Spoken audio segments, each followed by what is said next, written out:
দর্শক, আমন্ত্রণ জানাচ্ছি আজকের সংবাদ বিশ্লেষণে। আজকে সারা দেশে ঘটে যাওয়া সমসাময়িক বিষয়গুলো নিয়ে আমরা কথা বলবো। আমাদের সাথে আছেন সিনিয়র সাংবাদিক কামরুজ্জামান বাবু। বাবু, আপনাকে স্বাগতম। ধন্যবাদ। বাবু, আসলে আমরা আজকে শুরুটাই করতে চাই যে কিছুক্ষণ আগেই জাতির উদ্দেশ্যে ভাষণ দিলেন ডক্টর মোহাম্মদ ইউনূস, প্রধান উপদেষ্টা, এবং তার ভাষণ থেকে কিন্তু বেশ কিছু ইতিবাচক দিক আমরা পেয়েছি এবং স্বপ্নের কথা জেনেছি। এই জাতির উদ্দেশ্যে দেওয়া স্বাধীনতা দিবস উল্লেখে তার ভাষণের বিষয় নিয়ে আপনার মন্তব্য জানতে চাই। না, আমাদের প্রধান উপদেষ্টা প্রফেসর ইউনূস সাহেবের ভাষণ তো বরাবরই খুব ইতিবাচক, আশা জাগা নিয়ে, এতে কোনো সন্দেহ নেই, এবং তিনি খুব ভালো বক্তা। আপনি দেখেন, উনি কিন্তু মানে প্রধান উপদেষ্টা হওয়ার আগে দেশ বিদেশে ওনার বক্তব্য শোনার জন্য তাকে রীতিমতো নিয়ে যাওয়া হতো, হায়ার করে। এবং আমি এটা শোনা গল্প কিনা জানি না, আমি মানে গল্প কিনা জানি না, কিন্তু আমাকে একজন একটা বলেছে খুব দায়িত্ব নিয়ে, যে হিলারি ক্লিন্টন এক সময় যখন তিনি আমেরিকার ফরেন মিনিস্টার, বুঝতে পারছেন, আমেরিকার foreign minister, Hillary Clinton foreign minister, অথবা তিনি মানে খুব কোনো একটা গুরুত্বপূর্ণ পদে ছিলেন, খুবই হবেন এরকম একটা পজিশনে ছিলেন মেবি, আমি যতটুকু শুনেছি। প্রফেসর ইউনূস সাহেব তখন আমেরিকায় তিনি একটা ইউনিভার্সিটিতে বক্তব্য দিতে গিয়েছেন। তো বক্তব্য দেওয়ার জন্য তিনি ডায়াসে দাঁড়িয়েছেন, এটা আবার শোনা গল্প আবার বলছি। ঠিক সেই সময় আয়োজকদের কাছে একটা ইনফরমেশন আসে যে হিলারি ক্লিন্টন টেলিফোনে অপেক্ষা করছেন, তার সাথে কথা বলতে চান। প্রফেসর ইউনূস সাহেব নাকি বলেছেন যে আমি এটা শেষ করে তারপরে আমি ফোনটা ব্যাক করব, এবং উনি যতক্ষণ কথা বলেছেন মন্ত্রমুগ্ধ হয়ে নাকি সবাই শুনেছেন তার কথা। দেখুন, কথা বলতে পারাটা এক ধরনের শিল্প, এবং স্বাভাবিক তিনি প্রফেসর সাহেব তার দীর্ঘদিনের পাশ্চাত্যে তার জীবনযাপনের অভিজ্ঞতা আছে, সেখানকার অভিজ্ঞতা অনেক ভালো, দেশেও তিনি শিক্ষকতা করেছেন এবং তিনি ভালো একজন সংগঠক সন্দেহে।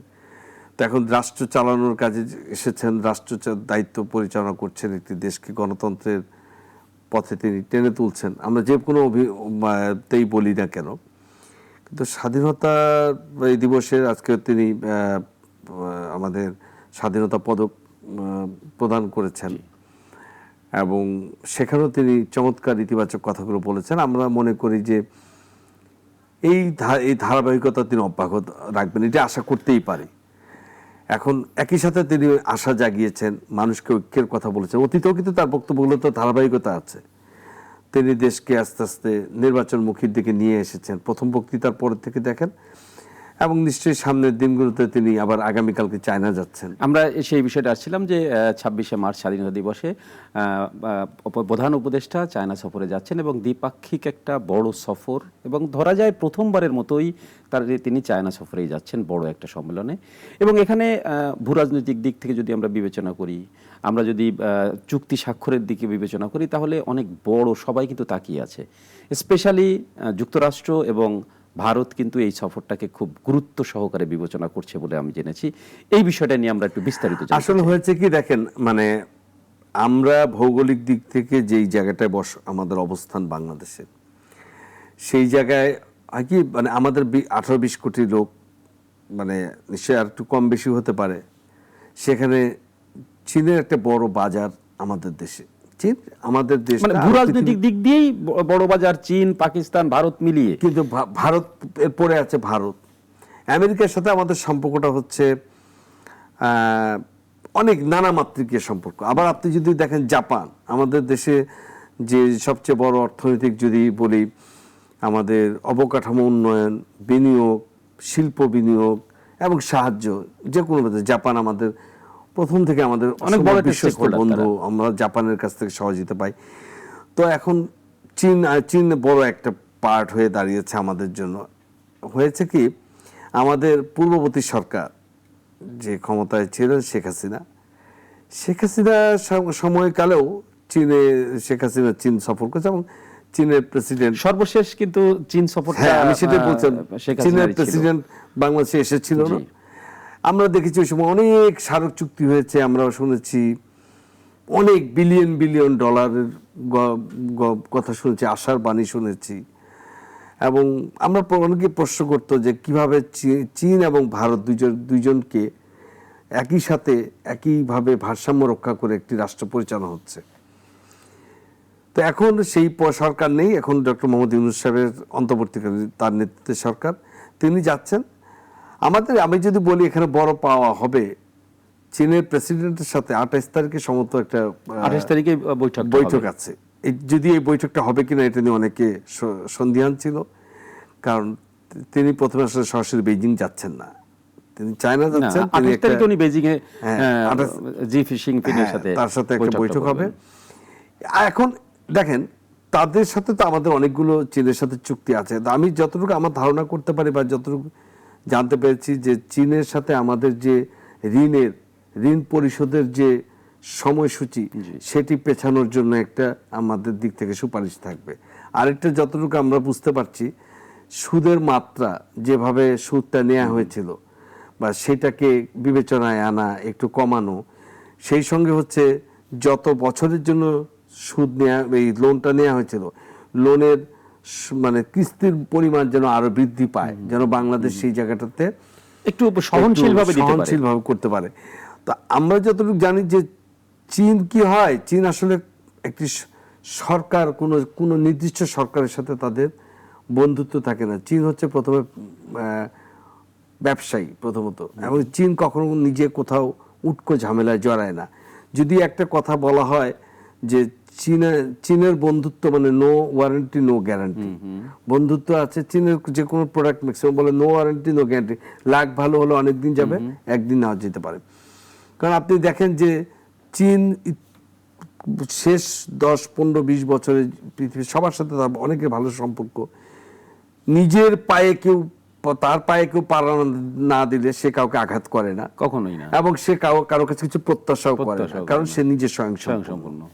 তো ফলে চীনের সাথে আমরা একটা সময় মনে করতাম যে বিএনপি সরকারের মধ্যে সবচাইতে ঐতিহাসিক সম্পর্ক, কিন্তু আমরা পরবর্তীতে দেখেছি যে আওয়ামী লীগ সরকার আসার পরে চীন অনেকভাবে সহযোগিতা, তখন মনে হচ্ছে চীনের সাথে সম্পর্ক খুব ভালো।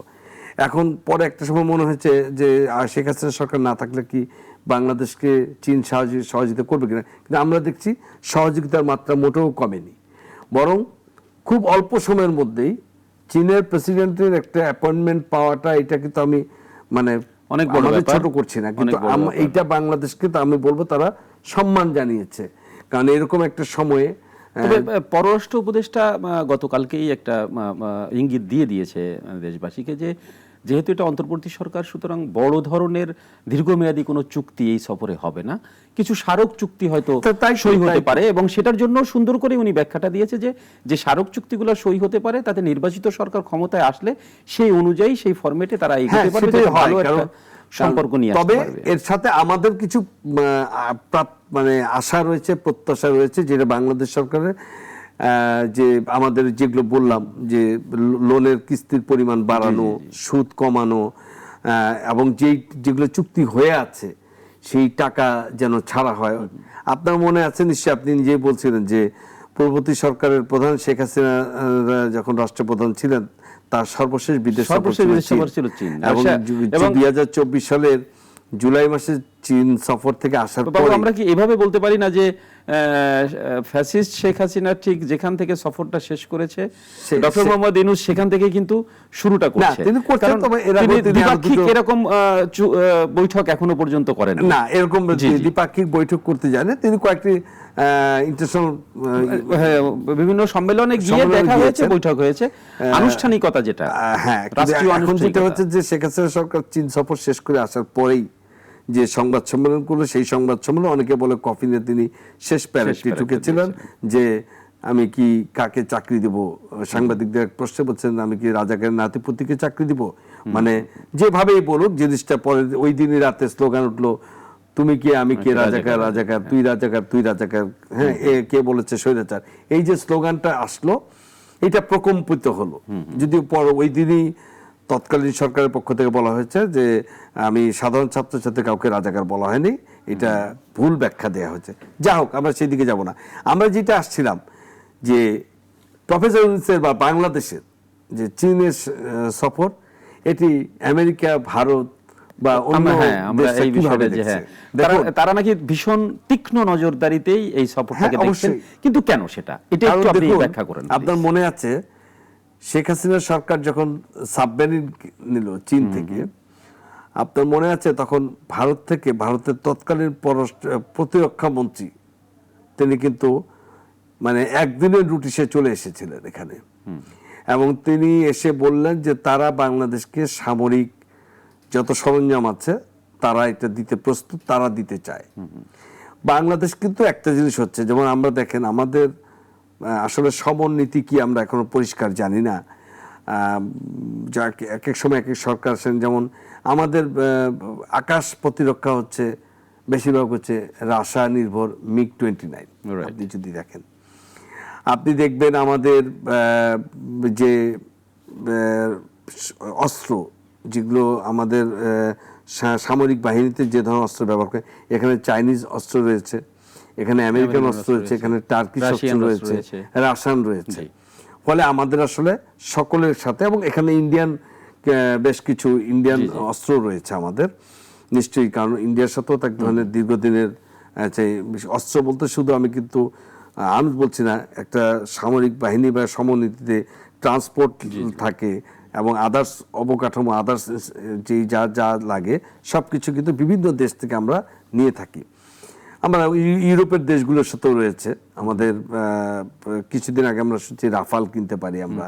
আমরা শুনেছি যে ইটালি থেকে বা জার্মানি থেকে আমাদের অস্ত্র কেনার কথা চলছিল। তো এখন হয় কি, আমাদের এই বাজারে 18-20 কোটি দেশের লোকে যখন আমাদের রিজার্ভ ছিল 42 থেকে 48 বিলিয়ন ডলার উঠে গিয়েছিল এই পণ্য, এবং বাইরের পত্র পত্রিকার কাগজে লেখা হয়েছিল বাংলাদেশের মাথাপিছু আয় ভারতকে ছাড়িয়ে গেছে, তখন কিন্তু আমরা দেখেছি যে মানে ইউরোপ দেশ বা অস্ত্র যারা বিক্রি করতে চায় তারা কিন্তু বাংলাদেশের দিকে ক্রমশ ধাবিত হচ্ছিল। এবং শেখ হাসিনার সরকার যে টিকে ছিল দীর্ঘদিন, এটা কিন্তু আরেকটা বড় কারণ ছিল, এটা শেখ হাসিনার একটা বলবো শেখ হাসিনার জন্য সফল কূটনীতি। বাংলাদেশের জন্য বলবো কিনা আমি জানি না, কারণ তখনকার ভিতর করে, বাট শেখ হাসিনার জন্য সফল কূটনীতি। শেখ হাসিনা কিন্তু এই বাণিজ্য প্রথা টিকিয়ে পশ্চিমের অনেক দেশের সমর্থন তিনি আদায় করে নিয়েছেন।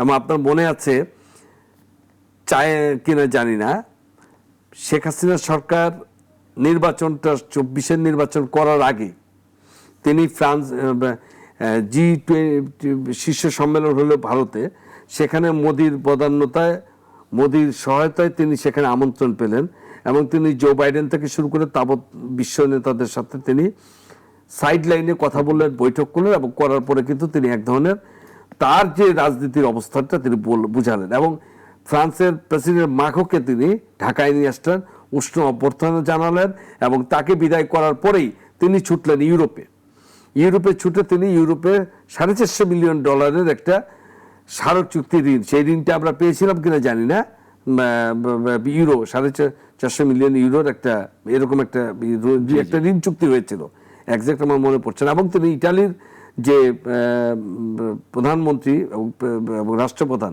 তাদের সাথে বৈঠক করলেন, ঝড়ের গতিতে তিনি ছুটলেন, এবং প্রত্যেকটাই ছিল আশা। যেমন ফ্রান্সের প্রেসিডেন্ট কিন্তু বলে গিয়েছে যে বাংলাদেশ এয়ারবাস কিনবে। হ্যাঁ, মানে এখন আমরা আছি বোয়িং, আমরা হঠাৎ করে এয়ারবাসের কথা আসলো, এখন আবার আমেরিকা থেকে আসলো, আমেরিকা আমাদের লক্ষ্য হচ্ছে তারা বোয়িং বিক্রি করবে, আমরা বোয়িং নিয়েছি। এখন দেখেন আমাদের এখানে যে বিমানগুলো আছে সেই বিমানগুলোর যে সক্ষমতা, প্যাসেঞ্জার মানে টানার পরেও সেখানে যদি একই সাথে কার্গোর যে অবস্থা থাকে, আমি শুনেছি তার 40% আমরা কার্গো টানি না। আমি একটু ইন্টারাপ্ট করছি, যে সেটা হচ্ছে যে বাংলাদেশের ডক্টর মোহাম্মদ ইউনূসের সাথে চীনের যে বৈঠকটা, সেটাই সর্বমহলে বিশেষ করে ভারতীয় মিডিয়া এবং নিউ ইয়র্ক টাইম থেকে শুরু করে সবাই কিন্তু একটা জিনিসই লিখছে, সেটা হচ্ছে যে তীক্ষ্ণ নজরদারিতে দেখছে এই এটা আসলে আপনাকে বলতে পারছিলাম যে এই যে আমি যা বললাম, এই যে ব্যবসা বাণিজ্য, এখন 20 কোটি লোকের যে বসবাস, এবং প্রতি মাসে আপনি দেখেন $200 কোটি যেটা আসছে, $2 বিলিয়ন যেটা আসছে, বা এখন তো রেকর্ড হচ্ছে প্রতি মাসেই। হ্যাঁ, রেকর্ড হচ্ছে। এইটা তো মানুষের একটা মানে মানুষের তো এখানে একটা জায়গা আছে, আমরা পোশাক শিল্প রপ্তানিতে আমরা বেশ ভালো করছি। তো সবকিছু মিলিয়ে আমাদের দিকে একটা তীক্ষ্ণ নজর তাদের থাকবে। আমাদের সফর যে চায়নার সাথে আমাদের কি কি না জানে কি হচ্ছে। এখন দেখেন ভারতের সাথে আমাদের বর্তমান সরকারের এক ধরনের মানে অন্তর্বর্তীকালীন সরকারের সাথে সম্পর্কটা ভালো না, এটা আমরা সবাই বুঝি। আচ্ছা, এই বিষয়টা নিয়ে আমি একটা প্রশ্ন করতে চাই না, আমি এটাকে আপনাকে শেষ করি, তাহলে আপনি উত্তরটা বুঝতে পারবেন। কিন্তু চায়নাতে যখন আমরা যাচ্ছি, আমাদের পাকিস্তানের যখন লোকজন আমাদের এখানে আসছে বা আমরা পাকিস্তানের কথা বলছি, পাকিস্তান থেকে জাহাজ আসছে, স্বাভাবিকভাবে ভারতের দীর্ঘদিনের একটা সবচেয়ে বৃহৎ প্রতিবেশী আমাদের। আমরা বলা হতো যে সবচেয়ে আমাদের ভালো, আমরা তাদের প্রতিবেশী, তারাও আমাদের প্রতি ভালো বন্ধুত্ব। তো এটা তো একটা অভিমান বা একটা জায়গা থাকবে, এটা কোনো সমস্যা না। স্বাভাবিক থাকতেই এবং আবার এটাও ঠিক যে ভারতের দিক থেকে ভারত তো অবশ্যই থাকবে, কারণ ভারত এবং চীন তারা প্রতিদ্বন্দ্বী, ভারত পাকিস্তান প্রতিদ্বন্দ্বী। তো বাংলাদেশ তাদের প্রতিবেশী হওয়ার পরও যদি চীনের সাথে তাদের সম্পর্কটা কি ধরনের বেশি গভীর হয়ে যায়, এটা তো একটা খুব নিয়মতান্ত্রিক দৃষ্টি রাখার কথা। বাংলাদেশের সাথে চীনের বৈঠক বা সম্পর্ক নিয়ে আসলে কতখানি ভারতের প্রভাব পড়ে, কতখানি চিন্তা প্রভাব থাকতে পড়ে পারে আমেরিকা আমেরিকাকে। এবং জাপান বা তাদের প্রভাবটা এখন ওই যে আমি বলছিলাম যেটা, যে সকলের দৃষ্টি বাংলাদেশের ভৌগোলিক অবস্থানটা দেখেন, এটা বাংলাদেশের আমরা একবার একটা সেমিনারে ছিলাম, সেখানে একজন বলছিল, কথা শুনছিলাম, গল্প, যে তোমাদের যদি বঙ্গোপসাগরটা না থাকতো তাহলে তোমাদেরকে নিয়ে এত টেনশন হতো না, তোমাদের প্রতি মানুষের এত দৃষ্টি থাকতো না। এখন দেখেন বঙ্গোপসাগরে আমাদের সক্ষমতা নেই, সাগরের তলদেশের সারা ওয়ার্ল্ডের এক্সিট এই একটা জায়গায় আছে। হ্যাঁ, মানে আপনি যদি একবারে সাউথ এশিয়ার একটা জায়গায় আপনি করেন যে এরকম ভূরাজনৈতিক দিক দিয়ে সবচেয়ে গুরুত্বপূর্ণ হতে, কিন্তু আমাদের দুর্ভাগ্য কি, আমরা আমাদের যারা পরিকল্পনাবিদ তারা আমরা পারিনি আমাদের এই বঙ্গোপসাগরকে ব্যবহার করতে সঠিকভাবে। আমরা সিঙ্গাপুরকে আমরা যদি দেখি, সিঙ্গাপুর কি শুধুমাত্র একটা ট্রানজিট রুট থাকার জন্য টানেল দিয়েই সিঙ্গাপুর আজকে এই জায়গায় চলে এসেছে, আর আমরা এটাকে ব্যবহার করতে পারছি না, আমরা আমাদের বন্দরকে ব্যবহার করতে পারি নাই। যাই হোক, সেটা অন্য আলোচনা। কিন্তু যেটা বলছিলাম যে এইখানে সকলের একটা দৃষ্টি আছে, যে এই দৃষ্টিটা আমেরিকার সাথে যেহেতু আমেরিকা ওয়ান ম্যান ওয়ান ওয়ার্ল্ডের মতো করে একটা সময় ছিল, কিন্তু আজকের প্রেক্ষাপট কিন্তু ভিন্ন। আপনি খেয়াল করবেন, আমেরিকা কিন্তু রাশিয়াকে সাথে নিয়ে, বর্তমান আমেরিকান প্রেসিডেন্ট রাশিয়াকে কাছে নিয়ে সে কিন্তু একক নেতৃত্বের বিশ্ব করতে চাচ্ছে, কিন্তু বিশ্ব মেরুকরণ হয়ে গেছে। আপনি যেভাবেই বলেন, পুতিনের সাথে আসলে ট্রাম্পের সম্পর্ক সখ্যতা কতটুকু থাকবে জানি না, কিন্তু চীনের সাথে রাশিয়ার সম্পর্ক মানে সীমাহীন বন্ধুত্ব, তারা নিজেরাই বলেছে। সেইখানে আমেরিকা চাইবে না যে সম্পূর্ণ চীনের কাছে আরো একটা দেশ সম্পূর্ণভাবে ঢুকে যাক বা তাদের নিয়ন্ত্রণ বা তাদের বন্ধুত্বে বেশি থাকুক, ফলে আমেরিকা এক ধরনের তার ছায়া থাকবে। এবং আমেরিকা এই জায়গায় ইন্ডিয়াকে অবশ্যই এক ধরনের তাকে বলবে যে তুমি এইটা জিও পলিটিক্যালি চিন্তা করেন, যদি আপনি এই বিশ্ব রাজনীতি যদি চিন্তা করেন, এটা থাকবে, এই টেনশন, এটা খুব স্বাভাবিক। এবার একটা অন্য বিষয় আমরা মানে এটা কি বলে রিলেটেড একটা বিষয়, যে খুব জাস্ট চীন সফর শেষ করেই কিন্তু 2 বা 3 দিনের ব্যবধানে ডক্টর মোহাম্মদ ইউনূস বিমস্টেক সফরে যাচ্ছেন ব্যাংককে, এবং সেখানে মোদিও থাকবে। আপনি বোধহয় জানবেন যে পট পরিবর্তনের পরে যখন ডক্টর মোহাম্মদ ইউনূস প্রধান উপদেষ্টাতে শপথ নিলেন, তখন কিন্তু তিনি আগ্রহ প্রকাশ করেছিলেন নরেন্দ্র মোদীর সাথে বৈঠক করার জন্য। এবারও কিন্তু তিনি ওই সময় রাজি হননি। এবারও কিন্তু বিমস্টেক বৈঠকের পাশাপাশি ব্যাংককে একটা বৈঠকের জন্য বাংলাদেশ আনুষ্ঠানিকভাবে চিঠি দিয়েছে, যদিও দিল্লি এখনো পর্যন্ত এই চিঠির কোনো জবাব দেয়নি। তবে ভারতীয় মিডিয়া, বিশেষ করে হিন্দুস্তান টাইমস থেকে শুরু করে, তারা বলছে যে এটা রাজি হয়নি বা রাজি হবে না ভারত সরকার। তো এই বিষয়টাকে আপনি কিভাবে দেখছেন, যে এতবার বলার পরেও মোদি যে পাত্তা না দেওয়া অথবা বৈঠকে না আসা, কথা না বলা, বিষয়টা আসলে কেন ঘটছে? হ্যাঁ, মানে দেখেন, ওই যে আমরা বলি না, কথা তোমাকে বলতে হবে, কথা বইলো বন্ধু। আমরা অনেক গানের শুনে কথা কইও বন্ধু তুমি, এরকম আছে না? আমাদের এই জিনিসটা হয়ে গেছে এরকম, যে আমাদের দেখেন প্রফেসর ইউনূস সাহেব যখন অন্তর্বর্তীকালীন সরকারের দায়িত্ব নিলেন, তিনি পৃথিবীর অনেক দেশ থেকে তিনি শুভেচ্ছা বার্তা পেয়েছেন। ইভেন নরেন্দ্র মোদীর সাথে তার কথা হয়েছে, এবং মোদীর সাথে কথা হওয়ার পরে কিন্তু এটা একটা অনেকে কিন্তু একটা হাত ছেড়ে পেয়েছে যে কথা হয়েছে। কিন্তু এখন সমস্যাটা হয়ে গেল কি, এরপর থেকে যোগাযোগটা বন্ধ।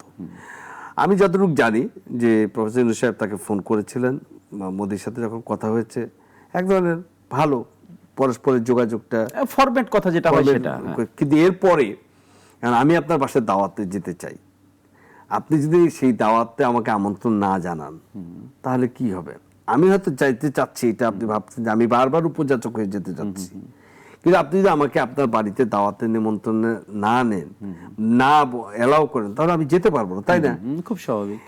এখানে আমাদের ব্যর্থতা নাই, তবে আমাদের একটা দুর্বলতা হচ্ছে যে আমরা ডিপ্লোম্যাটিক ওয়েতে, মানে আমাদের যে ডিপ্লোম্যাটিক শক্তিটা, এইটাকে হয়তো আমরা খুব বেশি কাজে লাগাতে পারি কোথায়, ভারতকে আসলে বাংলাদেশের বর্তমান পরিস্থিতিটা আমরা বোঝাতে ব্যর্থ হয়েছি, এটা আমাদের ব্যর্থতা।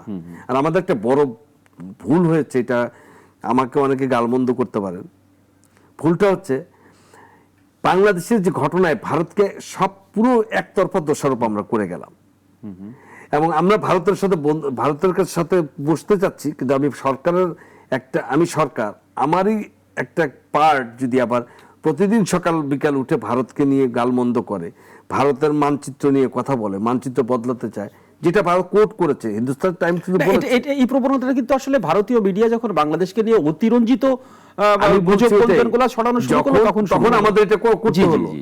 এবং ভারতীয় মিডিয়া একটা পর্যায়ে এমনও বললো যে আমাদের চিটাং থাকবে না, আর বাংলাদেশ থাকবে না, বাংলাদেশ থাকবে না।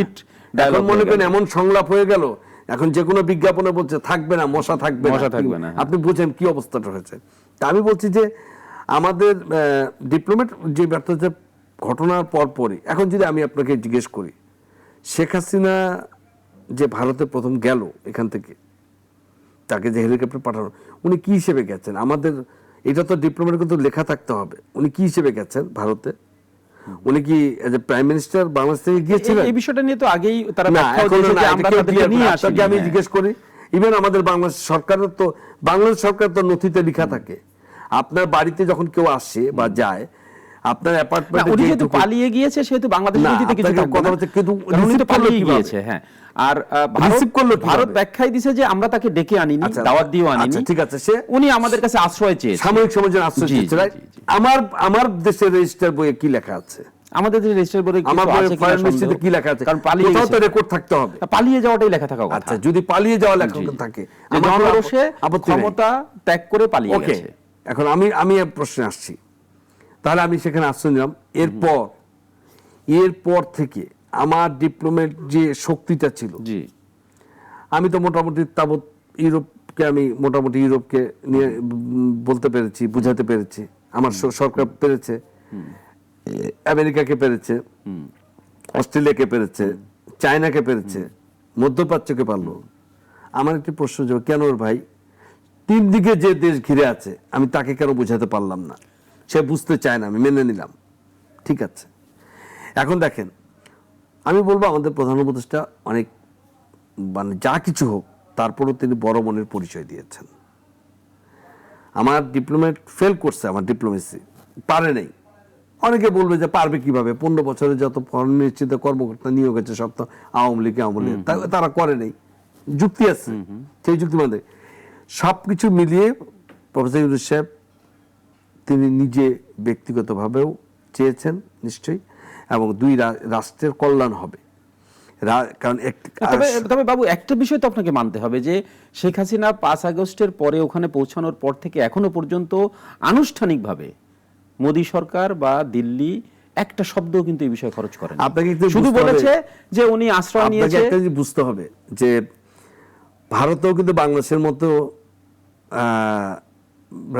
তাদের গণতন্ত্রটা সুসংহত, যেহেতু নির্বাচন তাহলে ক্লিয়ার করে ফেলুক যে আমরা এই স্ট্যাটাসে শেখ হাসিনাকে রেখেছি। পলিসিতে তাদের যখন সর্বদলীয় ঐক্য হয়ে যায়, সেখানে আপনি দেখেন তাদের সর্বদলীয় ঐক্যতে থাকার কারণে তাদের বৃহৎ রাজনৈতিক দলগুলো কিন্তু একটিবারের জন্য এই বিষয়ে প্রতিবাদ করছে না। শেখ হাসিনাকে নিয়ে কিন্তু কোনো তাদের মন্তব্য নেই। দেখেন আপনি কংগ্রেস, বিজেপি, তারা কিছু বলে। ইভেন মমতা ব্যানার্জি প্রথম দিকে বলা শুরু করেছিল, শেষের দিকে তিনি কি বললেন যে যেহেতু ফরেন পলিসি এটা দিল্লি বলবে, প্রধানমন্ত্রী বলবেন, এটা আমরা কিছু বলবো না। শেখ হাসিনার বিষয় কি হবে, কিন্তু শুভেন্দু, আমরা সেই কথাটাই আছি যে আমি সে বলছি এখন পর্যন্ত ভারত সরকার জাতিকে, বিশ্বকে বলেননি শেখ হাসিনাকে কোন স্ট্যাটাসে রাখা হয়েছে।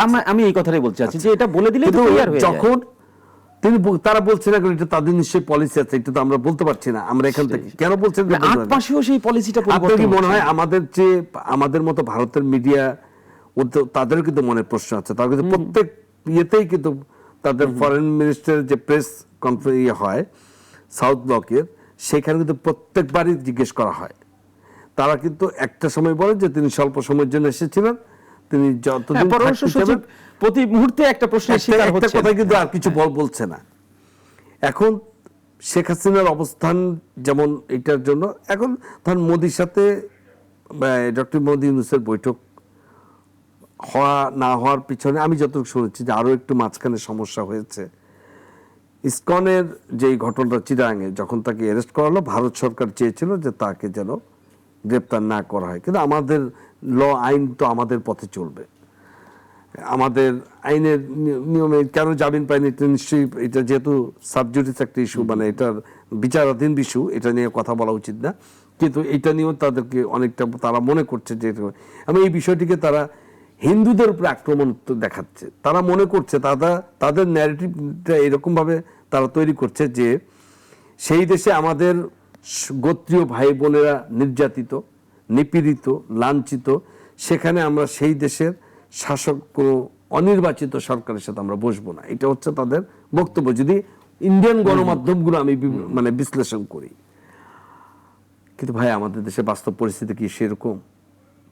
আমার অনেক পরিচিত ভাই বন্ধুরা সংখ্যালঘু, যদি আমি সংখ্যালঘুর কথা বলতে চাই না, সবাই আমরা বাংলাদেশি, আমাদের এখানে আসলে সেটা নাই। হ্যাঁ, কিছু ঘটনা ঘটেছিল, সেটা আমি বলবো এদেশের মানুষ একটা ক্ষোভের বহিঃপ্রকাশে বা কেউ ব্যক্তিগতভাবে কারো উপরে শত্রুতা করে বা রাজনৈতিক কোনো কিছু কারণ দেখে কিছু ঘটনা ঘটেছে, অস্বীকার করছে না, অস্বীকার করলে মিথ্যা বলা হবে।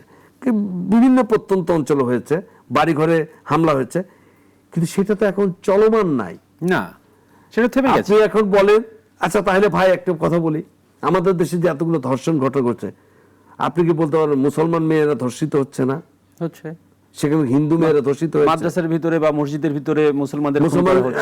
আমার কথাটা বলেন, এই যে মানুষ যে মারা গেছে 5 আগস্টের পরও তো অনেক মানুষ মারা গেছে, সংখ্যাটা দেখেন তো মুসলমানদের সংখ্যা বেশি কিনা? বলছি না এখানে দাঙ্গা হয়েছে তা না, মানে এখানে আসলে কোন ধর্মীয় দৃষ্টিকোণ থেকে আসলে এরকম হয়েছে বলে এটা বলাটা উচিত না। এখন এগুলোকে অতিরঞ্জিত করে দেখানো হচ্ছে। বাবু, আমরা রাজনৈতিক পটভূমি, রাজনীতিতেই থাকবো, বাট আলোচিত কিছু ঘটনায় যাই। গত রাত্রের থেকে যে আলোচিত ঘটনাগুলো হচ্ছে তার ভিতরে একটি ঘটনা হচ্ছে হাতিয়াতে আমাদের সমন্বয়ক এবং জ্যেষ্ঠ যুগ্ম সমন্বয়ক এনসিপির হান্নান মাসুদের উপরে হামলা, এবং হামলার পরে উনি সাংবাদিকদের সামনে দাবি করেছেন যে হামলাটা তাকে বিএনপির পক্ষ থেকেই করা হয়েছে। আমরা গতকালকে রাত্রে থেকে এই বিষয়টা দেখছি, এবং হামলাটা বেশ শারীরিকভাবে যথেষ্ট আঘাত করা হয়েছে তাকে। তো এই যে বিষয়গুলো, যে যদি সত্যি বিএনপি এখানে ইনভলভ থাকে বা অন্য রাজনৈতিক দল বিএনপির নাম নিয়ে ঘটনা ঘটিয়ে থাকে, তাহলে এই যে রাজনৈতিক অস্থিরতাগুলা বা এনসিপির উপরে এই ক্ষোভটা, এটা আসলে আপনি কি মনে করছেন? এর আগেও কিন্তু বরিশালে নাহিদ এই একই সমস্যার ভিতরে পড়েছিল, এরকম একটার পর একটা কিন্তু ঘটনাগুলো ঘটছে। এটা এই ক্ষোভগুলো আসলে কেন? হ্যাঁ, এটা একটা খুব ভালো প্রশ্ন করছেন যে এটা আরেকটা আমরা মানে এটা ভালো লক্ষণ না।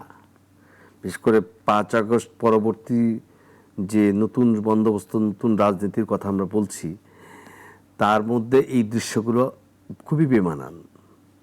এবং আমি বলবো যে এখন যেটা হচ্ছে, যদি এটা হতে থাকে, তাহলে জুলাই আগস্টে যারা শহীদ হয়েছেন, যে রক্তের উপর দাঁড়িয়ে এই সরকার গঠিত হলো, বা এখন যারা রাজনীতি করছেন, তারা তাহলে তাদের সাথে বেইমানি করবেন যদি আপনাদের এর মধ্যে এই হানাহানি কাদাছড়ি। এটা আমার প্রথম বক্তব্য। এবার আসেন, গতকালকে যেটা হয়েছে, আমি সামাজিক যোগাযোগ মাধ্যমে কল্যাণে এবং পত্রপত্রিকায় এবং আমাদের যা সোর্স থেকে জানলাম যে এখানে আসলে এনসিপি তারা একটা আসলে পথসভাই করতে গিয়েছিল। তাদের মধ্যে তারা খুব সহিষ্ণুতা দেখিয়েছে, এবং দেখেন একবার আক্রমণটা হয়নি, 2 বার হয়েছে। কেউ কেউ বলেছে যারা করেছে তারা বিএনপি থেকে বহিষ্কৃত। হাতিয়া যে বিএনপি সভাপতি ফজলুর রহমান সাহেব বলছেন কি ঘটেছে হাতিয়া আমি জানি না। আর পুলিশের ভারপ্রাপ্ত কর্মকর্তা বলেছেন যে ঘটনা আমি শুনেছি, ঘটনার উদ্দেশ্যে আমি রওনা দিচ্ছি। আমার তখন এই লাস্ট শব্দটা শোনার পরে মনে হয়েছে বাংলা সিনেমায় আমরা আগে দেখতাম প্রচুর নায়ক নায়িকা মারামারি করার পরে ভিলেনকে শেষে পুলিশ আসে, এবং পুলিশ আসা মানে বোঝা যায় যে সিনেমাটা শেষ হচ্ছে। পুলিশের বলে পুলিশ চারিদিকে ঘিরে ফেলছে, আপনার অস্ত্র ফেলে দিন। তো এখন আমাদের এখানে হচ্ছে যে হান্নান মাসুদ যে সেখানে যাচ্ছে, সেখানকার লোকাল প্রশাসন জানতো কিনা, জানা উচিত। যদি তাদেরকে, হ্যাঁ হতে পারে নাও জানতে পারে, হুট করে যদি যেয়ে থাকে তাহলে আয়োজকদেরও জানানো উচিত ছিল। কেন বলছি, কারণ একটা জিনিস বুঝতে হবে যে হান্নান মাসুদ বা সার্জিস আলম বা নাহিদ বা হাসনাত বা নাসিরুদ্দিন পাটোয়ারি আক্তার, তারা এটা তো সত্যি কথা। তারা আওয়ামী লীগের এই মুহূর্তে, আওয়ামী লীগ কিন্তু এই দেশে আছে, আওয়ামী লীগ কিন্তু এই দেশ থেকে আপনি পারবেন না যতই চেষ্টা করেন। আওয়ামী লীগ যাদের অস্থি মজ্জায় রক্তে আছে, গতকালকে এই বিষয়টাও কিন্তু একটু এসেছে বাবু, আমি একটু add না করতে আমি চাই। কিন্তু বলেছে যারা এখান থেকে বিএনপি থেকে যারা বহিষ্কৃত, হান্নান মাসুদ বলছে তারা এই হামলাটা করেছে, তার কাছে তথ্য আছে, হতে পারে। আমি বলছি না যে আওয়ামী লীগ বা বিএনপি করছে, যেই করুক তার উপরে কোনোভাবে এই হামলা কাম্য না, এটা নিন্দনীয় ঘটনা। রাইট, আমি নিন্দা জ্ঞাপন করছি, কারণ হান্নান মাসুদ সেখানে গিয়ে কাউকে কোনো বাজে কথা বলেন। হান্নান মাসুদ সেখানে তিনি সবাইকে বলেছেন আমরা একটা সুন্দর ভবিষ্যতের কথা বলতে চেয়েছে, তার কথা শোনার জন্য সেখানে দেখছি অনেক লোকের উপস্থিতি ছিল। আপনি এটাকে এইভাবে আমরা যেটা বলছি, আমরা যেমন মব জাস্টিসকে পছন্দ করব না, একইভাবে আমরা যেমন বুলডোজার রাজনীতিকে পছন্দ করব না যে বুলডোজার রেভলিউশন হবে, আমরা একইভাবে বলতে চাই এই দেশের প্রত্যেক স্বাধীন নাগরিকের যার যেখানে যাওয়ার ইচ্ছা, তার স্বাধীনতা রয়েছে, তাকে বাধা দেয়া যাবে না, তার গায়ে হাত তোলা যাবে না, শারীরিকভাবে আক্রমণ করা যাবে না। যদি এটা করা হয় তাহলে আইন শৃঙ্খলা বাহিনীকে, সে যেই হোক, সে যত বড় নেতা হোক বা যত বড় যাই হোক, এ ধরনের ঘটনা দ্বিতীয়বার যেন পুনরাবৃত্তি না হয়। মানে এই ধরনের ন্যাক্কারজনক ঘটনা সবসময় নিন্দা করা উচিত, আমরা নিন্দাই জানাচ্ছি অবশ্যই। পাশাপাশি আরেকটা প্রসঙ্গ তুলতে চাই, সেটা হচ্ছে যে কালকে আরেকটা আলোচিত ঘটনা ছিল যে সার্জিস আলমের পঞ্চগড়ে তার নিজ এলাকায় 135টা গাড়ি নিয়ে উনি এই মানে বিষয়গুলো মিডিয়াতে এইভাবে এসেছে যে উনি উড়োজাহাজে করে গিয়েছেন, তারপরে যেখানে নেমেছেন অর্থাৎ সৈয়দপুর, সেখান থেকে উনি ওনার বাড়ি পর্যন্ত যেতে 100 কিলোমিটার রাস্তা, যে রাস্তার 50 কিলোমিটার তিনি 135টি গাড়ি নিয়ে একটা শোডাউন করে গিয়েছেন। তো এই যে বিষয়গুলা, যে হঠাৎ করে শোডাউন শব্দ, এতগুলা গাড়ি, হতে পারে এটা তার জনপ্রিয়তা, মানুষ ভালোবেসে তার পাশে দাঁড়াচ্ছে, সেটাও তো হতে পারে, কিন্তু কিছু কিছু মানুষ আবার একটু বাঁকা চোখেও বিষয়টাকে না, বাঁকা চোখে দেখার কিছু না। হ্যাঁ, এই বিষয়টাই একটু জানতে চাই যে কেন এরকম হচ্ছে। আমি সবার আগে মানে ঢাকা বিশ্ববিদ্যালয়ের শিক্ষক গণযোগাযোগ সাংবাদিকতা বিভাগের, তিনি সম্ভবত এখন দেশে থাকেন না, তিনি দুটি লাইন লিখেছেন সামাজিক যোগাযোগ মাধ্যমে, আমি মনে করি তিনি যথার্থ বলেছেন। তিনি বলেছেন এই যে শোডাউন এবং হেলিকপ্টার রাজনীতি ভালোভাবে নিতে পারলাম না, যথার্থ।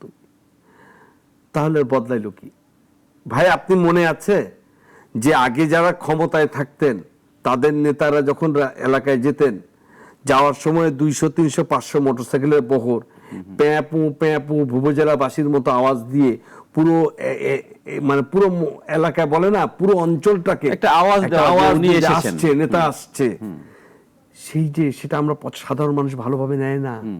আপনি ধুলা উড়িয়ে মানুষের গায়ে কাদা মাটি উড়িয়ে যাচ্ছেন, পথ করে নিশানা, যে কারণে শোডাউন শব্দটা সবসময় নেগেটিভ নেতিবাচকভাবে দেখা হয়। আপনি ওই সময় বীর মনে হতে পারে, কিন্তু যে কৃষক ধান খেতে কাজ করে, যে দিনমজুর রাস্তার পাশে দাঁড়িয়ে থাকে, সে ভালোভাবে নেয় না।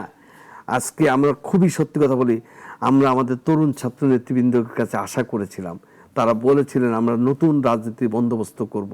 এটা নতুন রাজনীতির বন্দোবস্তের নমুনা নয়।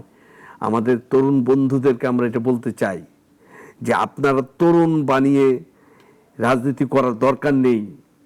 আপনাদের এই মোটরসাইকেল বা গাড়ির, আচ্ছা এখন যদি আমি বলেন তো, কেউ যদি প্রশ্ন করে আপনাদেরকে যে আপনারা এই এতগুলো গাড়ি হেলিকপ্টার থেকে নিয়ে, এতগুলো গাড়ি নিয়ে আপনি যে শোডাউন করে কি বোঝাতে চাইলেন? আপনি নির্বাচনের দামামায়, আপনি নির্বাচনে বলেছেন যে ভালো কাজ করলে আমাদের ভোট দেবেন, খুব সুন্দর কথা বলেছেন, তো আপনি এভাবে না গিয়ে কি যাওয়া যেত না? কিন্তু এখানে আমার প্রশ্নটা কিন্তু একটু আলাদা। আমি বলছি যে আমরা ধরে যদি নেই, এরকম আমরা ধরে নিচ্ছি যে সার্জি যেখানে যাবে সেটা সে আগেই জানিয়েছে, যে যেহেতু তার নিজের জেলা, এখন জেলার মানুষ যদি তাকে ভালোবেসে 135 হোক, 40 হোক, 50 হোক, তাকে রিসিভ করতে আসে ভালোবেসে, তাহলে বিষয়টা একরকম। আমি বলি আপনাকে, কেউ প্রশ্ন, যে গাড়িটাতে তিনি গিয়েছেন, সাত খোলা একটা গাড়ি, আলফ্রেড গাড়ি সম্ভবত, এইটা যে গাড়িটাতে উনি গেলেন, যেভাবে নিলেন, এখন বলতে পারেন আমাকে ওনারা কেউ গিফট করেছে, ভালো কথা, আপনি কি সারা জীবন এই গিফটের গাড়ি না নিয়ে, আপনি যে যদি খুব ভালো হতো, গণমানুষের সাথে আরো গণসংযোগ হতো, যে আপনার ঢাকা টু পঞ্চগড় একটা ট্রেন আছে, আন্তনগর ট্রেন আছে, ডিরেক্ট যায়, সেই ট্রেনটা যায়, সেই ট্রেনটা গেলে আপনার কি ক্ষতি হতো? আরো অনেক মানুষেরই পেতেন।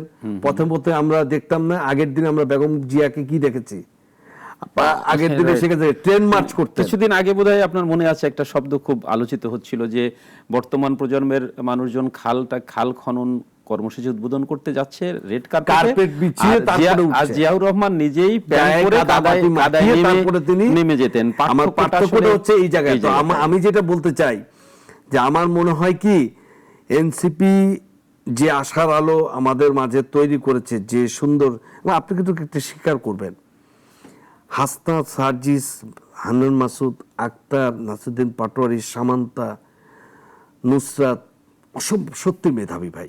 অবশ্যই আমি সেটাই তাদের বলছি যে বাক্যচয়ের কথা, এই তরুণরাই কিন্তু আগামী ভবিষ্যৎ আমাদের। কিন্তু তাদের মেধাটা, আমরা তো এই জন্য বলছি কোটা না মেধা, আমরা বলছি মেধা, তাই না? কিন্তু এখন আমার কাছে মনে হচ্ছে এই মেধাটা, তারা তো নিজেরা মেধাবী, তাদেরকে তো বলার কিছু নাই। তারা কেন এই ট্র্যাডিশনাল রাজনীতিবিদদের মতো, কে তাদেরকে এই পথে পরিচালিত করছে, এটা আমার জানার ইচ্ছা। কে বলছে আপনি এইভাবে 100 গাড়ি হাঁকিয়ে আপনি বাড়িতে যাবেন, তারপর কি আপনি 100 গাড়ি, আশাটা আসলেন কিভাবে উনি, তারপর আবার 100 গাড়ি হাঁকিয়ে এসেছেন। তারপরেও এটা সত্যি কথা বাবু যে যত কথাই বলুক, সমালোচনা থাকবেই, আলোচনা সমালোচনা যেমন থাকবে তেমনি নেতিবাচক কথাও থাকবে, ইতিবাচক কথাও থাকবে। আমরা ইতিবাচক কথাগুলো ধরে যদি এগিয়ে তাহলে ভালো হবে। বাবু, একটু ভিন্ন একটা প্রসঙ্গ নিয়ে আপনার একটা মতামত জানতে চাই। আপনি নিশ্চয়ই জেনে থাকবেন যে মিডিয়া সংস্কার কমিটি তাদের সংস্কার প্রস্তাবনা প্রধান উপদেষ্টার কাছে দিয়েছেন। তো সেখানে অনেক বিষয়ই আছে, কিন্তু একটা বিষয় সবার মিডিয়াতে, আমরা যারা মিডিয়া কর্মী তাদের জন্য ভালো লাগা কথা, সেটা হচ্ছে যে টিআরপির উপরে ভিত্তি করে বিজ্ঞাপনের রেট নির্ধারিত হয়, বিজ্ঞাপন কাকে দিবে না দিবে এটা হয়, আর আমরা বেঁচে আছি তো বিজ্ঞাপনের উপরেই, আর বিজ্ঞাপন পত্রিকার প্রচার সংখ্যার উপরে। তো এই জায়গাটায় এতদিন ধরে যে এক ধরনের ভুয়া প্রচার সংখ্যা, ভুয়া টিআরপি চলছিল, সেটা সংস্কার কমিশন প্রধান উপদেষ্টাকে জানিয়েছে যে বিষয়ের দৃষ্টি দেওয়ার জন্য। তো তার মানে আমরা দীর্ঘদিন ধরে কিন্তু একটা ভুয়া কাঠামোর উপরেই চলে আসছিলাম আমাদের পত্রিকার প্রচার সংখ্যা এবং টেলিভিশনের বিজ্ঞাপনের বিষয় নিয়ে। এই বিষয়টা নিয়ে আসলে আপনাকে আমি ধন্যবাদ দেবেন, খুব ভালো বিষয় তুলেছেন। আমি সংক্ষেপে বলছি, আপনি বলেন এই মুহূর্তে বাংলাদেশে সবচেয়ে বড় মানুষের কাছে দেখার আগ্রহের বিষয় কি? একটা দুটো হচ্ছে, যেমন আজকে রাত পোহালে ব্রাজিল আর্জেন্টিনা ম্যাচ, সবার আগে এটা মানুষ দেখবে। আইপিএল দেখবে, আইপিএল দেখতেছে। আর এর আগে আইপিএল আগে কি ছিল? Champions trophy. পৃথিবীর সবচেয়ে মানে সারা দুনিয়ার এই একটা বড় ম্যাচ, যে ম্যাচটা তো হচ্ছে মানে এখানে তাবৎ ক্রিকেটের সবচেয়ে বড় স্টাররা খেলছে। এরকম একটি খেলা যারা দেখিয়েছে, দেখা গেছে খেলার ওই কন্টেন্টও নিচে থাকছে। এমন কন্টেন্ট মানে টিআরপি রেটিং অনেক নিচে। এরপরে শোনেন, প্রথম আলো তো খুব ভদ্র ভাষায়, আমার ধারণা খুব মানে অনেকদিন পরে তারা একটা সত্য মানে রাগ ধরে রাখতে না পারে হেডিং করছে যে ভৌতিক কল্পিত টিআরপি আর ভুয়ো মানে সার্কুলেশন দেখে। আপনি দেখেন একই ক্ষেত্র হয়েছে দিনের পর দিন, এই গত 15-17 বছর সরকার আমলে বা তারও আগের আমলে এটা হয়েছে। ভুয়ো সার্কুলেশন দিয়ে পত্রিকার সংখ্যা, আপনি যখন পত্রিকায় ছিলাম তখন আমরা বলেই দেই যে আমরা কিন্তু টাকা দিয়ে ডিএফপি কে টাকা দিয়ে আমাদের প্রচার সংখ্যা বাড়াবো। হ্যাঁ, আর এটার উপায় তো না, মানে আমরা এটা করে, এইটা আমরা আমাদের দেখা ঘটনা। আচ্ছা, কারণ তখন ডিজিটাল প্রেস ছিল না। এখন আপনি জানতো প্রেসগুলো তো ডিজিটাল। কেন ডিএফপির লোকজন কি করে? তারা কেন একদিন সন্ধ্যাবেলা যায় দেখে না যে ওই কাগজটার কি আসলে 1.5 লাখ আছে কিনা? গেল। এবার টেলিভিশনে, আচ্ছা বলেন ভাই, বেশ কোটি মানুষ আমাদের দেশে টেলিভিশন হাউস হোল্ডার যদি ধরেন, আমাদের বাড়ি কতগুলো আছে? 20 কোটি মানুষের জন্য না হলে আপনার 6 কোটি, 7 কোটি, 8 কোটি বাড়ি আছে, 10 কোটি বাড়ি আছে, পারলাম 5 কোটি বাড়ি আছে। 5 কোটি বাড়িতে যদি 5 কোটি টেলিভিশন থাকে, 1 কোটি আর 4 কোটি লোক থাকে, আরো 1 কোটি 3 কোটি লোক যদি টেলিভিশন দেখে থাকে, 3 কোটি টেলিভিশনের জন্য 200 সেট অফ বক্স, আপনি 200 মিটার বসিয়ে 3 কোটি লোককে না জাজ করা হচ্ছে না, 200 মিটার বসিয়ে 3 কোটি লোকের মতামত দিচ্ছেন, 200 মাত্র 200 জন লোকের মতামতে। এখন আপনি আনুপাতিক হাতে হিসাব করেন, এই 200 কোথায় বসছে আমার দরকার নেই জানা। আসেন, নিয়ম ছিল এর আগে একটা কান্তার নামে প্রতিষ্ঠান ছিল, কান্তারের প্রতিষ্ঠান ছিল বাইরের, তারা 500-র মতো মিটার বসিয়েছিল। এরপরে সরকার এটা নিল, নেয়ার পরে সরকার বলল যে প্রথম ইয়েতে 500, তারপরে বসবে 1000। সরকার আর কি পতিত সরকারের কথাই বলছেন। আমরা বলছি 5 আগস্টের আগে সরকারের সময় এটা কান্তারে বন্ধ করে দেয়া হলো। কারণটা বলে হাসান মাহমুদ চৌধুরী সাহেব তিনি তথ্যমন্ত্রী থেকে ফরেন মিনিস্ট্রি হলেন। ফরেন মিনিস্টার হওয়ার পর তার পরিচিত বা তার সুপারিশ একটি টেলিভিশন লাইসেন্স পেয়েছিল, গ্রিন টেলিভিশন, এবং সেইটার পরে তিনি টিআরপি কে দেখলেন, টিআরপি কে ওনার কন্ট্রোলে নিতে হবে, তিনি সরকারের কন্ট্রোলে নেওয়ার জন্য নিলেন, এবং বঙ্গবন্ধু স্যাটেলাইট কোম্পানি যেটা ছিল সেই নামে, তখন সেই জায়গাটা থেকে তারা আমাদের সরকারিভাবে এইটা নিল, তারা নিজেরা করবে, ভালো কথা, করতে করতে গিয়ে লেজে গোবরে অবস্থা হয়ে গেল। এবং এই টিআরপি নিয়ে মানুষের ব্যাপক ক্ষোভ রয়েছে, কারণ টিআরপির সাথে বাস্তবতার কোনো মিল নাই, এবং এই টিআরপির বেস করে টেলিভিশনগুলোর ভাগ্যে কপালে জুটে মানে কোটি কোটি টাকা কে পাচ্ছে, কোথায় যাচ্ছে। আমি আশা করি মিডিয়া সংস্কার কমিটি যে সুপারিশ করেছে, টেলিভিশনের যে বিপণন বিজ্ঞাপন সংস্থাগুলোরও বিষয়টা নিয়ে অবশ্যই চিন্তা করে তারা সবাই মিলে চিন্তা করবে, হ্যাঁ। এবং একটা নতুন নীতিমালা করবে। এবং যারা এখন মিটার বসাচ্ছে, দয়া করে বলবো, 3 কোটি যদি টেলিভিশন থাকে বাড়িতে বাংলাদেশে, বা 2 কোটিও থাকে, তাহলে মিনিমাম সেখানে 20,000 মিটার না বসালে মানে 20,000 লোক 3 কোটি লোকের সম্পর্কে মতামত দিতে পারে, চয়েসটা। কিন্তু 200 লোক কখনো 3 কোটি 5 কোটি লোকের মতামত দিতে পারে না। ওকে, আমরা যেহেতু এই বিষয়টা ছিলাম, মিডিয়ার আরেকটা বিষয় নিয়ে একটু আসি, যে গত দুদিন ধরে বিশেষ করে খুব বেশি আলোচনায় আসছে যে ঈদ মানেই কিন্তু বিনোদন, ঈদ মানে ঈদের সিনেমা, বড় পর্দা। শাকিব খান এখন কোনো দ্বিধাদ্বন্দ্ব ছাড়াই বলা যায় যে উনি একচেটিয়া নাম্বার 1 হিরো। তো শাকিব খানের যে ছবিটা মুক্তি পাওয়ার কথা ছিল বরবাদ, সে ছবিটা একটু বোধহয় মুক্তি জটিলতায় ভুগছে নানাবিধ কারণে। ঈদের এখনো পর্যন্ত মাত্র বাকি আছে হয়তো 7 দিন বা 6 দিন, অথচ এখনো পর্যন্ত বিষয়টা নিয়ে কেউ ক্লিয়ার করতে পারছে না। আপনার যদি কিছু জানা থাকে। এটা আমি যতটুকু জানি আপনাকে বলি, বরবাদ ছবিটা নিয়ে একটা এখানে কতগুলো কিছুটা পলিটিক্স আছে। আপনি সিয়াম আহমেদের একটি সিনেমা রিলিজ হচ্ছে জঙ্গলি, সিয়াম আহমেদ বলেছে যে যদি বরবাদকে মুক্তি দিতে না দেন তাহলে আমাদের কোনোটাই দিয়েন না। মানে আমি সিয়াম বলছে, কারণ একটি সিনেমা মানে আমরা কেউই চাই না এই ধরনের সিনেমা আটকে থাকে। দেখেন, শাকিব খান বাংলাদেশের সিনেমার সবচেয়ে বড় মানে পোস্টার বয়, এটাতে কোনো শাকিব খানের নামে প্রথম শোতে হাউসফুল হয়ে যায়। এটা বাস্তবতা, আমাদের রিয়েলিটি। উনি বড় স্টার, এবং শাকিব খানের ছবি ঈদে রিলিজ হবে বিধায় যে হলগুলো দীর্ঘদিন বন্ধ ছিল, সেই হল মালিকগুলো গত ধরেন 15-20 দিন ধরে ঘষে মেজে ঝকঝকে তকতকে পরিষ্কার করছে। এখন বরবাদ মুক্তি, শাকিবের একটা ছবি শাকিব মুক্তি দেয়, সেটা হচ্ছে সে বেছে বেছে করে। বাট আটকে গেল কেন? আচ্ছা, আটকে গেল যেটা হচ্ছে, ছবিটা আমরা যেটুকু শুনেছি যে একটা কথা উঠেছে যে ছবিটা পুরোটাই শুটিং হয়েছে ইন্ডিয়াতে শুটিং হওয়াটা দোষের না, দোষ হচ্ছে নিয়মের ব্যত্যয় করা হয়েছে। পারমিশন ছিল কিনা, গভর্নমেন্ট পারমিশন ছিল কিনা, সেখানে কিভাবে গেছে, অর্থ কিভাবে গেছে, এগুলো একটা ইস্যু। যখন এগুলোও শেষ হয়েছে, এরপরে এই জটিলতাগুলো কাটিয়ে উঠে সেন্সর বোর্ডে জমা দিয়েছে। আরেকটু বোধহয় বিষয় ছিল বিদেশি শিল্পীদের অভিনয়ের যে সেগুলো সম্ভবত কোনো একটা সেটেলমেন্টে গিয়েছে, কোনো মানে সেটার জন্য টাকা পয়সা অর্থদণ্ড, যাই হোক যেটা ওভার হয়েছে। এরপরে এফডিসি একটা কমিটি করেছে, কমিটি সেটা দেখেছে, কমিটি দেখে বলেছে একটা মারদাঙ্গা জম্পেশ ছবি, শেষ বলছে এই ধরনের ছবি দর্শক দেখতে চায়। এখন এরপরে সেন্সরে জমা হবে কি হবে না, এই ছবি নিবে কি নিবে না, শেষ পর্যন্ত সেন্সর জমা নিয়েছে। কিন্তু খুবই দুঃখজনক বিষয়, আমরা এতদিনের যে সেন্সর বোর্ডকে দেখেছি, সেই একই সেন্সর বোর্ডের ওদের মতোই এই censor board of film certification না, বোর্ড অফ ফিল্ম সার্টিফিকেশন একই জিনিস করলো। তারা হঠাৎ করে ছবিটার 12 মিনিট কেটে দিতে বলছে। আপনি চিন্তা করতে পারেন, শাকিব খানের সিনেমার 12 মিনিট কেটে দেওয়া, তারা বলবে সেন্সর সার্টিফিকেশন বোর্ডের কাজ কি? তারা যদি মনে করে ইউ ক্যাটাগরিতে দিবে, অথবা আদারওয়াইজ এই ক্যাটাগরিতে দিবে, আমার কথা হচ্ছে ডিসক্লেমার দিয়ে দিবে।